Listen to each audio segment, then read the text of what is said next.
Hi! இன்னைக்கு Saturday vlog பார்க்கலாமா? இன்னைக்கு எழிலுக்கு லஞ்ச் பேக் பண்ணுற வேலை இல்ல. ஸோ நிதானமா எழுந்து நம்ம பொறுமையா தான் வந்துட்டு குக்கிங் ஒர்க் ஸ்டார்ட் பண்ணியிருந்தேன். அதுக்கு முன்னாடி வந்துட்டு இந்த மணி பிளான்ட்ட இந்த பாட்ல அகைன் வச்சுட்டு இது கவுண்டர் டாப் மேல வைக்கலாம் அப்படின்னு சொல்லிட்டு பிளான் பண்ணியிருந்தேன். பிகாஸ் அதில நெறைய வேர் விட்டுருக்கு அண்ட் புதுசா இலையுமே வந்திருக்கு. அதனால அந்த தொட்டியில வந்து ஃபர்ஸ்ட்டு கொஞ்சம் தண்ணி ஊத்தி வச்சுட்டேன். அப்பதான் வந்து மண்ணு கொஞ்சம் லேஸ் ஆகும்.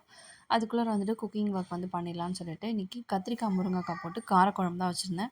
ரொம்ப நாள் ஆச்சு. 2, 3 வாரம் கிட்ட ஆயிடுச்சு காரக்குழம்பு நான் வச்சுட்டு. என்னோட ஃபேவரைட் வந்து காரக்குழம்பு தான். லாஸ்ட் வீக் வந்துட்டு கையில வந்துட்டு பருப்பு மிக்ஸியில வந்து போட்டு அரைக்கும்போது லிட் ஒழுங்கா க்ளோஸ் பண்ண மாட்டேன். அது கையில ஃபுல்லா அடிச்சிருச்சு. அது ஃபுல்லாவே அங்கங்க வந்துட்டு பிளாக்கா வந்து மார்க் ஆயிடுச்சு.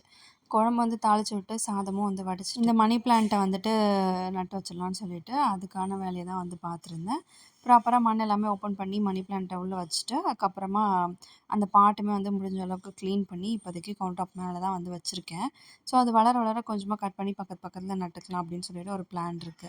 அதுக்கப்புறம் இந்த ஜார்ல வச்சிருந்தோம் இல்லையா, அந்த மணி பிளான்ட்டுமே எடுத்து வாஷ் பண்ணிட்டு, அடியில லேசா வந்து அது அழுகி போயிருந்தது. அதையுமே கட் பண்ணி எடுத்துட்டேன். இந்த பாட்டில் வாங்குனது ஜூஸ்க்காக வாங்குனது இது. பட் அத வாங்குனதுலேருந்தே மணி பிளான்ட்டுக்கே தான் யூஸ் ஆகுது. எழில் ஒரு 2 தடவ தான் வந்து ஜூஸ் குடிச்சிருப்பான். அதுக்கப்புறமா வந்துட்டு மிளகா தனியா வந்துட்டு வாங்கி வச்சு 1 மந்த் ஆகுது. அது நான் வாங்குனதுலேருந்து மழை எப்பவுமே அப்படிதான். நான் எப்போ வாங்குனாலும் மழை வந்துரும். இல்ல வெயில் இருக்காது. ஸோ அதெல்லாமே வந்துட்டு ஏற்கனவே இப்ப 2 நாள் வெயில் அடிக்கிறனால நல்லா காய வச்சு எடுத்து வச்சுட்டேன். அரைக்கிறதுக்கு ஃபுல்லா வந்து பேக் பண்ணி வச்சுட்டு, மீன்வைல் நம்மளுக்கு குழம்புமே ரெடி ஆயிடுச்சு. அவருக்கு வந்துட்டு தோசை ஊத்திட்டு பிரேக்ஃபாஸ்ட் குடுத்துட்டேன்.